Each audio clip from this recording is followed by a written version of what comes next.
raconte-moi, si tu peux, Oui. un petit peu de ce fameux projet sur quoi tu es en train de travailler. En fait, c'est un projet sur du très, très long terme, Mhm. mais Qu'est-ce depuis que tu toujours. en tant que long terme? C'est quoi Franchement, je pour sais toi? pas. Parce que toi, te connaissant le long terme, je sais. C'est 50. Non, ce projet, je le vois.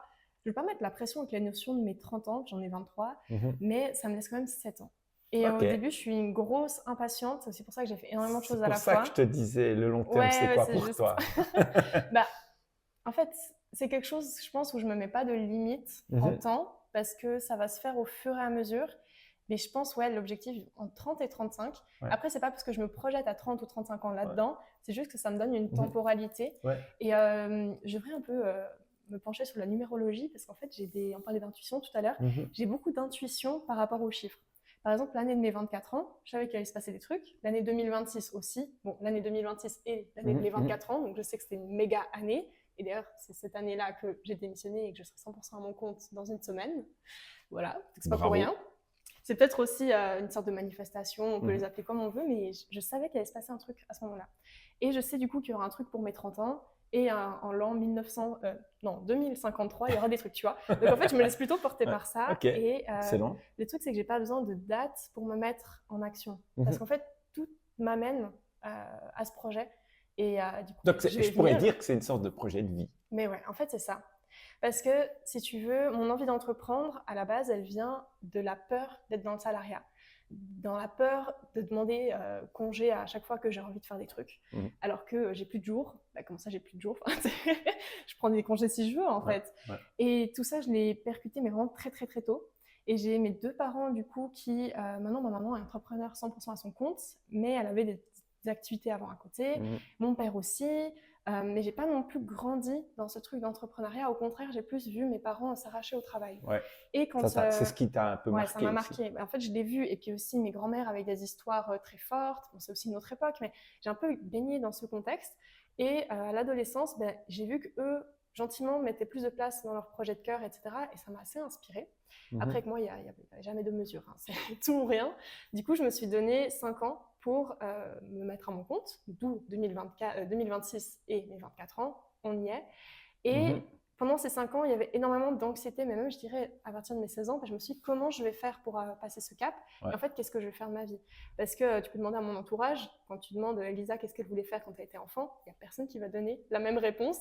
Ça passait de vétérinaire pour girafe, pilote Formule 1, pilote d'avion, mais des trucs improbables. Mais c'est beau. Et mais oui, C'est les rêves d'enfant, c'est mais beau. c'est ça. Ouais. Mais le truc, c'est que je me suis dit, quel était le point commun entre tout ça? En fait, le point commun, c'est que j'allais être ma propre patronne. Et c'est pour ça, quand j'ai commencé à faire mes bougies, c'était un peu un prétexte, Mhm. parce qu'en fait, Absolument. je voulais juste tester le fait d'être entrepreneur. Mhm. Et vu qu'il n'y a pas de stage, tu vois, tu peux pas aller chez un entrepreneur et dire, est-ce que je peux être ton bras droit, tu vois, quand tu as 19 ans, comme ça. Du coup, je me suis dit, je me donne 2 ans Mhm. pour tester l'entrepreneuriat, voir si c'est cool d'être mon propre patron. Alors, c'était demi-mesure parce que du coup, j'avais un job à 50% à côté, donc c'est pas hyper réaliste, mais j'ai quand même testé toutes ces notions et un peu en accéléré. Donc, j'ai fait un stage de 2 ans dans mon entreprise. Ouais, excellent. Et je m'étais mis en fait une échéance en me disant, ok, après 2 ans, je fais le point. Et effectivement, c'était un échec, le Donc, truc. peut-être même te dire, je vais chercher un job normal. Oui, c'est ça.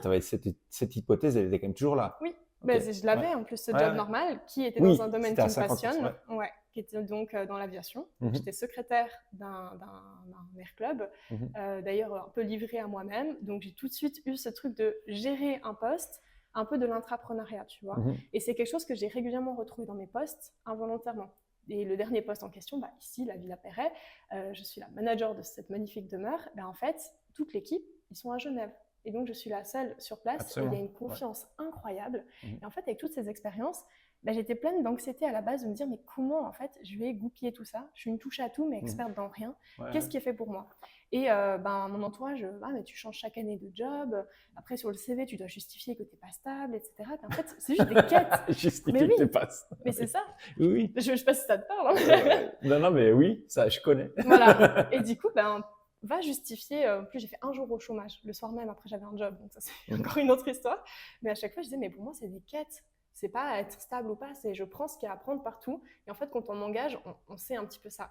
Et le truc, c'est que c'est 1 an, mais l'équivalent de 3 ans. Et c'est-à-dire, en 1 an, je te fais un job que peut-être quelqu'un aura fait sur 3 ans. C'est pas pour me jeter des fleurs ou quoi, mais dans un job, je m'investis tellement. Et en fait, c'est positif pour l'employeur, mais le revers de la médaille, c'est que du coup, je me crame et du coup, je démissionne après 1 an. Et à chaque fois, quand je démissionne, j'arrive à trouver un job de plus en plus loin. Et mon apprentissage à la base, c'est employé de commerce. Et ça, c'était ma grosse angoisse de rester là-dedans. Et au fur et à mesure de mes démissions, j'ai quitté en fait cette étiquette d'employé de commerce. Et aujourd'hui, c'est une plus-value. Tout ce que j'ai pu apprendre dans mon apprentissage, je l'ai mis en pratique ici. Donc, c'était super chouette. Et je me suis dit, mais ok, maintenant, ça fait 5 ans. Qu'est-ce que tu vas faire de tout ça? Et je ne sais pas pourquoi, mon algorithme, en décembre de l'année passée, sur Instagram, j'avais plein de vidéos de châteaux, de gens qui gèrent des châteaux, des familles qui récupèrent des châteaux. C'est un lien aussi avec ce bel endroit. Et après, je me suis dit, mais il y a un truc. Pourquoi? Pourquoi? Et du coup, j'étais sur mon téléphone, j'étais chez ma grand-mère et je me dis, mais je crois que j'ai envie de gérer un château. Puis ma grand-mère est d'une autre génération avec toutes ses pensées limitantes. Elle voulait être vétérinaire de girafes. Ouais. Mais dans un château, ça pourrait encore. Tu pourrais avoir une girafe. T'inquiète, il y aura tout ça là-bas. Et du coup, ma grand-mère, elle me dit, mais tu te rends pas compte? En plus, grand-mère française, donc avec tout. La notion de tous les châteaux qu'il y a en France. Voilà, tous les châteaux, mais tout le côté négatif. Voilà. Tu as une idée. Là où peut-être mon autre grand-mère, qui est un peu sur la lune et hyper enjouée, aurait dit « Oh, mais c'est génial !» et tout. Elle, c'est plutôt tous les problèmes. Et là, elle me liste et je fais « Ouais, et alors, on va faire avec. » Ça fait des hypothèses, tous ces problèmes. Voilà, c'est toutes mes hypothèses. Et pour l'instant, c'est dans la tête de ma grand-mère. Il y a quelqu'un qui Et du coup, j'ai commencé... Tu as fait un bout du travail. Voilà, et j'ai déconstruit truc après truc. Puis en fait, vu qu'elle a vu l'état d'esprit que j'avais, elle a fait « Ah ouais, mais je me fais aucun souci. » Tu le rases. Voilà. Et du coup, c'est devenu un peu une blague sur Insta. J'ai une petite communauté et à chaque fois que je partage des trucs, genre qu'est-ce que tu fais de tes dimanches soirs? Perso, je regarde des visites guidées de châteaux sur YouTube avec mes popcorn, tu vois. Enfin, je montre un peu toutes les backstage comme si j'y étais déjà. Et des fois, je fais des brocantes. Du coup, je fais une photo, puis je fais tiens pour le château. Enfin, plein de petits trucs comme ça, comme si j'y étais déjà. Et c'est drôle parce qu'aujourd'hui, il y a plein de personnes qui m'envoient des vidéos de châteaux. Genre, là, il y a 2 meilleures amies qui ont récupéré un château familial et elles le gèrent, puis elles ont moins de 30 ans. Et je pense une dizaine de genuines, du coup, qui m'ont envoyé la vidéo en mode « Oh, regarde !» Et du coup, ce que je trouve magique, c'est que c'est un rêve qui va devenir réalité d'ici on ne sait pas quand, mais qu'en fait, tout ce que j'entreprends se met en place. Et puis, vu que j'en parle sans avoir peur que si ça se fait pas, ça se fera pas, tu vois, mais du coup, je le partage quand même. Et en fait, ça emmène plein de gens dans l'aventure. Complètement. Et plein de gens qui se disent mais tu déclenches, elle est folle, en fait. mais en mode trop bien. Mais ce que tu dis là, c'est un super message dans le sens que si on est convaincu d'un truc, on croit, toi, à travers les chiffres, d'autres, à travers d'autres sensations, quand même croire en son intuition, malgré que tu es beaucoup sur les hypothèses, mais l'intuition, elle te donne l'idée, elle te donne ton envie, en fait. Croire en ses rêves, en fait, aussi. En fait, d'en parler, ce que les gens peut-être ont peur de parler de rêves, c'est vraiment, je pense, c'est dur de dire des fois des rêves qui sont tellement incroyables, mais t'es complètement taré, tu n'y arriveras jamais. Tandis d'en parler, en fait, tu déclenches, en fait. C'est super intéressant ce que tu dis, c'est ça. je trouve. Et en fait, c'est une forme, ça c'est dans le personal branding, le building public. Donc le fait de... Building public. Tu te construis devant un public. Et en fait, ce projet, je le vois vraiment comme quelque chose de communautaire. Parce qu'en fait, le jour où j'aurai mon château, j'aurai déjà mes clients. Parce que ça fait peut-être 10 ans qu'ils suivent l'aventure, ils sont tellement contents que j'ouvre le château, qu'ils feront la queue pour réserver leur chambre, ils feront la queue pour se marier, tu vois. Que si tu as ton château, il est là. Personne ne sait qui t'es, personne ne sait par quoi t'es passé. Ouais, puis en plus, ça donne une crédibilité, je trouve, à ton projet, à ce château. Ça lui donne déjà une teinte, une touche, ta touche en fait. Ouais, c'est ça. Et que tu as construit sur le long terme. C'est ça. Et puis ceux qui me suivront depuis longtemps sauront tout le parcours. Et comme je dis, quand le château sera là, mais ce sera une célébration monumentale. Plus que, regarde là, celle-là, maintenant elle a percé, elle s'est acheté un château. Mais non, c'est pas ça l'histoire. Ben non. L'histoire, c'est une quête en fait. Ouais. Et justement, j'adore ça. Vraiment, mais tu sais que ça m'inspire tellement. Mais c'est quoi toi ton rêve? Je suis en train de le construire justement avec cette association. Trop je dois dire que cette association, mais j'y suis arrivé petit à petit peu en fait. Parce que lors de quand j'avais ID.com, en fait, je faisais toujours un déstockage. Et puis ce déstockage, j'essayais toujours d'amener une partie, qui aide, soit au niveau local, mais qui aide les gens.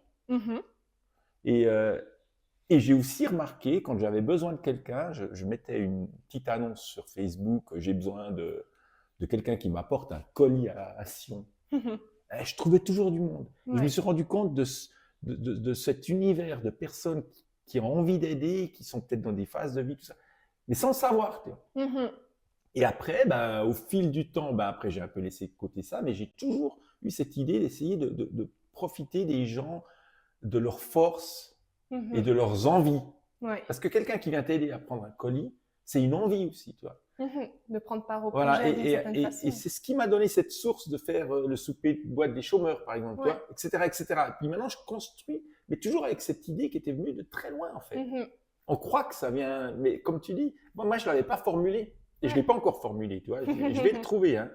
Là, tu m'as donné des belles pistes pour déjà me dire, mais quel est ce rêve ultime de l'association, tu vois, Ouais. pour En fait, c'est pouvoir une le quête. déclencher. Ouais. Et Une moi, quête, maintenant, j'aime bien. La quête c'est de ça. l'association. Tu as une quête et en fait, tu peux la prendre dans les deux sens. J'aurais pu, à 8 ans, me dire je veux le château et entreprendre tous mes choix de carrière, personnelle, tout pour ce Ouais, et château. puis penser qu'au côté financier, en fait, pour pouvoir te l'acheter. Ouais. Mais toi, c'est pas du tout ça. Mais en moi, fait. c'est pas ça. Et Ouais. en plus, c'est même pas l'objectif. En fait, c'est à l'inverse. J'ai construit des trucs Mhm. sans savoir où j'allais, mais en sachant ce que je voulais pas. Et du coup, ça m'a amené sur un chemin où, depuis que je gère cette ville-là, ce qui, je pense, était impossible dans ma tête à 19 ans quand je sortais d'apprentissage. Si on m'avait dit, dans 4 ans, tu géreras une maison de maître avec 20 bureaux, je sais pas combien de clients. Maintenant, on fait même des mariages événementiels. Enfin, voilà, c'est pas rien, tu vois. Jamais j'aurais cru. Et en fait, maintenant que je sais que je peux faire ça, mon cerveau a débloqué le truc. Genre, le château, c'est possible. Ouais. Et complètement. Peut-être je m'étais pas osé, j'avais pas osé rêver C'est ta à phase ça. test en fait. Bah ouais, parce que jamais je me serais dit mais je peux gérer un château. Maintenant que j'ai géré ça, je peux faire la suite. Et du coup, je le dis ouvertement. Et c'est un peu audacieux. Et en fait, je me dis mais si ça peut ouvrir, tu sais, cet état d'esprit aux gens, parce que genre, si elle peut gérer un château. On revient sur ton côté, ta spécialité mindset en fait. Ouais, bah c'est ça. Et en fait, c'est ce que j'ai envie d'amener. Si elle peut gérer un château, moi, je peux faire mon truc. Et encore une fois, il n'y a pas de hiérarchie dans les rêves, parce que quand je donne des masterclass sur le sujet… Il n'y a pas de hiérarchie dans les rêves, ça c'est super beau aussi. Parce que justement, dans mes exemples, je pars toujours de l'idée du château. Et en fait, ça a deux versions. La première version, c'est « Waouh, en fait, tout est possible », parce qu'elle, elle vit ça. Et à l'inverse, tu as des personnes… Ah, mais moi, mon rêve, c'est que ça, du coup, il n'est pas légitime. Et là, j'ai accompagné une entrepreneur. Son objectif, c'était de prendre la parole sous différentes formes, un podcast, et de l'autre côté, de donner une conférence. Et moi, c'est quelque chose que j'ai déjà réalisé. Je me suis dit, bah, let's go. Mais au début, elle se comparait un peu de se dire, mais toi, c'est un château. Moi, c'est parler devant 40 personnes, quoi. Je me dis, mais il n'y a pas de hiérarchie. Et en fait, commencer là, pour elle, c'était son maximum. Mais en fait, quand j'ai creusé dans l'accompagnement un petit peu, en fait, son rêve, c'est d'être sur scène, un peu en mode TEDx ou Woman Show, tu vois. C'est un autre truc. Mais pour l'instant, elle ne s'autorise pas encore. Et donc, elle n'est pas encore dans le… Elle n'y était pas. Mais tu lui as dit, du coup, maintenant, tu lui as dit qu'elle peut… Quand tu as dit ce que tu as compris d'elle, en fait. Bah, surtout, je lui ai offert l'opportunité. C'est-à-dire, on m'a fixé rendez-vous. J'étais sa première interviewée dans son podcast. Donc, on rend le truc concret. Et de l'autre côté, on a eu la journée de l'entrepreneuriat la semaine passée.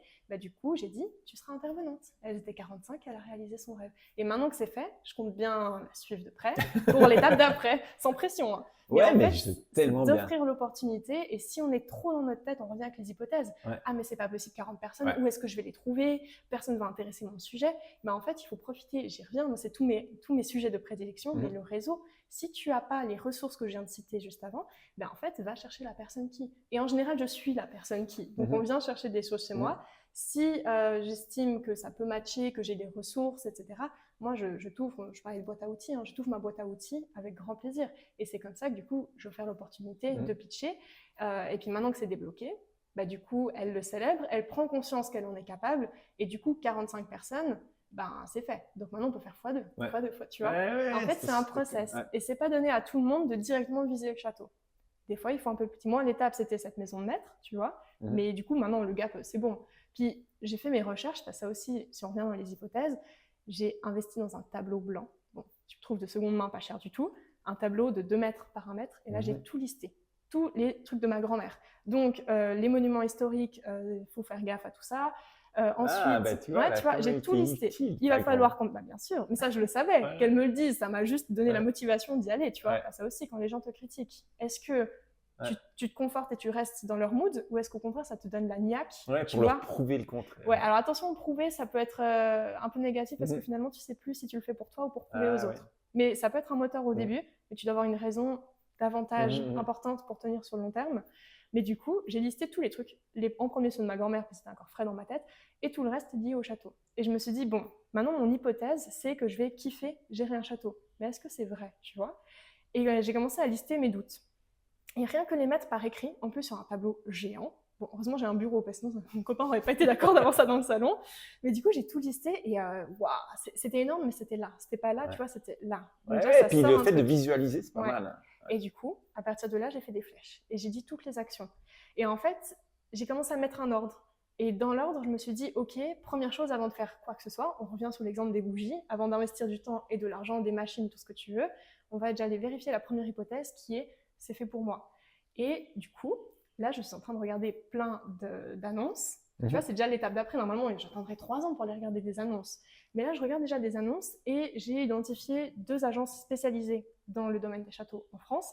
Et je me suis dit, OK, prochaine étape, les contacter pour leur expliquer mon concept, que c'est pas pour tout de suite, il faut aussi rester honnête, que je vais leur prendre du temps, mais c'est pour du long terme, et leur dire, bon, bah voilà, j'aimerais visiter, parce qu'en fait, je sais pas quelle est l'atmosphère dans un château. Parce que quand tu visites un château, tu vois, genre Château de la Loire, c'est pas la même ambiance, t'es en mode touriste. Là, je vais aller visiter un château dans l'idée que je vais l'acheter. Et puis essayer de voir les coulisses.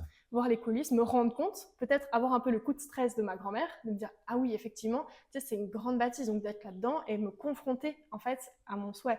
Parce qu'on parlait du côté négatif, du prix, des problèmes, mais il y a aussi l'autre côté très enjoué. Moi, quand j'ai une idée, j'y vais à fond. Et après, je vois les problèmes. Alors, c'est une force, parce qu'au moins, j'y vais, je passe à l'action. Mais des fois, je pourrais anticiper certaines choses. La première chose à anticiper, c'est est-ce que je me sens vraiment à l'aise? Parce que vu que c'est en France, après, c'est dans un bon moment, donc on verra quelle est ma situation de vie.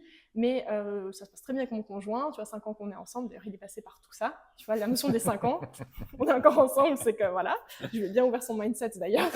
Parce que lui, c'est justement un salarié. Donc voilà, c'était assez marrant. Mais du coup, je sais pertinemment que ce projet, dans un premier temps, c'est moi. Et j'embarque des gens qui voudront, mais je ne peux pas imposer mon projet. Ça aussi, c'est une notion. Si le rêve implique la vie de famille derrière ou plein de choses, il faut se poser la question en amont. Parce que vu que c'est pour mes 30 ans, je sais que je me projette très loin, mais en fait, est-ce que ma vie de famille est compatible? Parce que je veux une famille. Enfin, voilà, c'est aussi des questions à se poser. Et du coup, c'est aller voir vraiment si c'est compatible. Et puis, je me suis dit, est-ce que je ne ferais pas quelque chose de saisonnier? Ah, mais tu ne peux pas gérer un château si tu n'y habites pas. Mais pourquoi pas?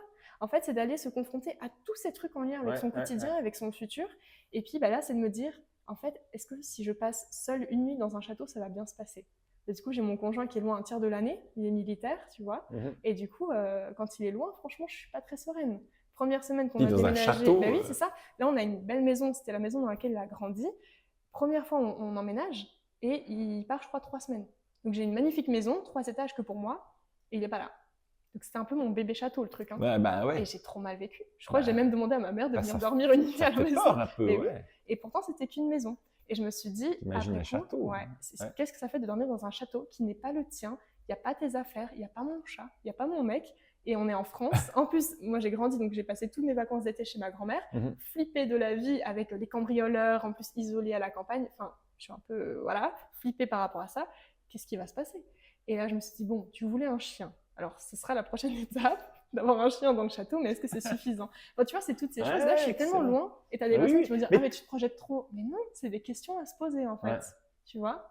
Et du coup, prochaine étape, avec une amie qui est de Normandie, parce que gros coup de cœur pour la Normandie quand j'étais voir sa région, en fait, je me suis dit, quand on y retournera, est-ce qu'on peut aller faire des visites de château? 1 ou 2, hein, je ne veux pas trop t'embêter, mais est-ce que ça te va? Elle était là, mais oui, mais avec plaisir. Et du coup, je vais aller visiter en octobre un château, au moins un. Et l'agent immobilier sera au courant de ma démarche. Peut-être qu'on ne fera pas le tour entier pour ne pas lui prendre trop de temps, mais juste de me confronter. Et puis, si je reviens en octobre et qu'en fait, ce n'est pas ce que je veux, j'aurai aucun problème à l'annoncer.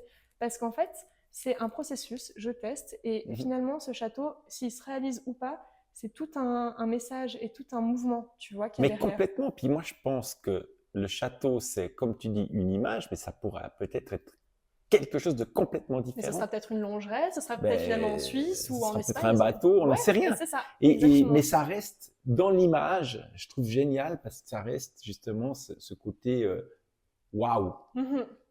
Mais ça peut être très bien quelque chose de complètement dimensionné différemment, à mon avis. Hein. C'est ça. Sauf que ça sera toujours ton château. Oui. Et en fait, c'est et ça, c'est super intéressant. Voilà, ça sera peut-être pas un château physique, ce sera complètement autre chose, mais ça sera toujours ton château et ton rêve.